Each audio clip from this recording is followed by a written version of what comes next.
Hearing sa Senado, dinipensahan ni Interior Secretary Benhur Abalos ang biglang pagbaba ng idiniklarang halaga ng nasabat na iligal na droga sa Alitagtag, Batangas. Git pa ni Abalos, hindi set up ang nangyaring drug operation. Nasa frontline ng balitang yan, si Camille Samonte. Pakulit na po ako. Approximately, estimate, tinatansya. Yan ang iginiit ni Interior Secretary Benhur Abalos sa pagdinig kanina ng Senate Committee on Public Order and Dangerous Drugs. Kaugnay ito ng biglang pagbaba ng nadeklarang halaga ng higit 1 toneladang drogang nasabat sa Alitagtag, Batangas noong April 15. Una kasing idineklara na ito ang pinakamalaking drug haul sa bansa at nagkakahalaga ng 13.3 billion pesos. Pero binaba ito sa 9.68 billion pesos matapos umano mag-imbentaryo. Hindi mo naman kasi makikita, matatansya rin sa dami. Tansyahan lang po yan. Hindi namin sinasabi yun na po. Imposible rin daw na set up lang ang pagkakasabat sa mga droga dahil mismong suspect daw ang pinagbukas nila ng van. May mga testigo rin daw sa checkpoint nang mahuli ang suspect. Pagkasabat po nito, hindi na ho nilayo yung van. Kung saan po nahuli yung van, itinabi na lang sa bangketa, secured ang area. Napaka-importante po nun. We will make sure na ito'y ayon sa batas dahil malaki po ito. Gusto namin makulong talaga mga tao po ito, Mr. Senator. Please continue. Opo. So ngayon, next please. So ayan, nung binuksan niya na, nakita nyo. Maraming tataka, paano pinagkasya dyan? May pakiusap naman ng Calabarzon PNP.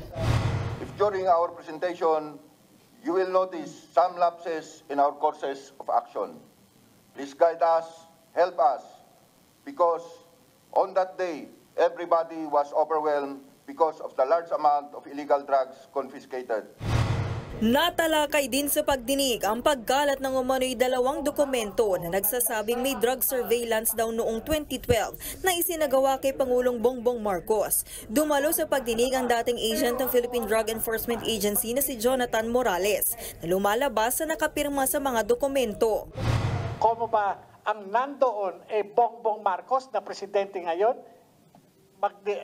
maiipit ako. Pagkuha ko ng statement na yan, parte lamang po ng trabaho ko. Nagkataon, naging President Bongbong Marcos yan. Paano kung isang ordinaryong tao lang yan, ngayon iwas pusoy? Muli namang iginiit ng PIDEA na peke ang dokumento. Lumalabas naman na puro kasinungalingan itong report niya. Lahat ng sinasabi niya, nakukontra namin with documents. Ayon kay Senator Bato de la Rosa, iimbitahan nila sa susunod na pagdinig ang vlogger na si Maharlika na nagkalat umano ng dokumento.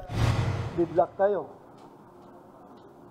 Ang PIDEA nagkiklaim na non-existent. At ito naman si Morales na nagsasabi na siya ang gumawa ng papilis na yan, kumalat ngayon nandoon na kay Maharlika at nagkalat na sa buong social media. Hindi ko rin pwedeng sabihin na hindi totoo yung sinabi niya. Nagbabalita mula sa Frontline, Camille Samonte, News 5. Mga kapatid, Cheryl Cosim po, huwag maging huli at maging una sa lahat sa balitaan. Para sa tuloy-tuloy na talakayan sa Frontline, mag-follow at mag-subscribe sa social media pages ng News 5.